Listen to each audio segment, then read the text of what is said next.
clearly serious allegations made by a person of no less a stature than the CJ. What do you make of this?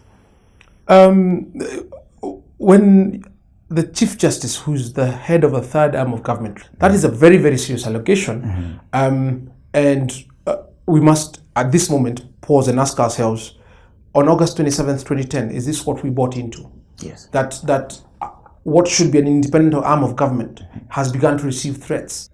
With regard to the ruling that cleared William Ruto and Uhuru Kenyatta to contest for the elections, which was delivered just recently, doesn't this issue brought up by the CJ then bring into question that ruling? There's a again, given our past, it's understandable, but there's I think a misapprehension about how this judiciary under Dr. William Mutunga works, which is as follows: that as soon as benches are constituted, he does not in any way try and direct them about which decision they shall take.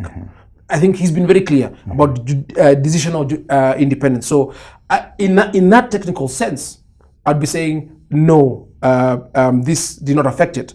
In a political sense though, if your boss, or you get wind that your boss is being intimidated, of course you'll be thinking, if they can get to him, they can get to me. With regard to the second message that Dr. Mutunga sent today, it is with regard to a circular that was issued by the head of the civil service, Mr. Kimemia. Now, I think let us first look at what that circular says. Apparently, if you're a state officer or a public officer, you're supposed to get quote-unquote clearance from him to travel. I am sorry. That does not accord to any of the provisions of the new constitution. He better read his constitution. He better seek legal counsel from the government officer. There's nothing that allows him to clear anyone. But again, Mugambi, now you say the easiest path for Kenyans now is to go to court. Here's a CJ who says, my life is threatened, and is coming out in the media and saying this. I would suppose that the CJ has better ways or has other methods that he could use to express his reservations about anything or concerns for that matter. The easiest way for the threat to continue being a threat to you is for it to remain a secret. When it comes to the public domain, now we are on alert. Every Kenyan now is vigilant that should anything happen to the Chief Justice, there's a group that has said we are threatening you. I think what the Chief Justice is very smartly doing is saying there's a contradiction here. People, let's wake up.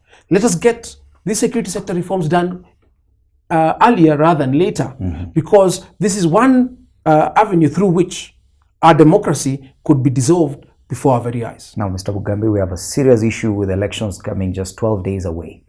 Now, that could require the judiciary and most probably the Supreme Court, which the CJ is a president of.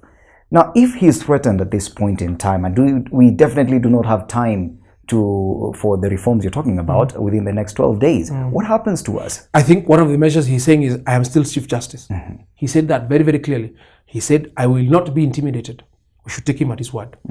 I think he's also saying that as an institution, we are taking notice that there's a problem with the security sector. We're taking note of that. So I think in that measure, he's putting a large sign that we know there's a problem. He's saying there's a problem here.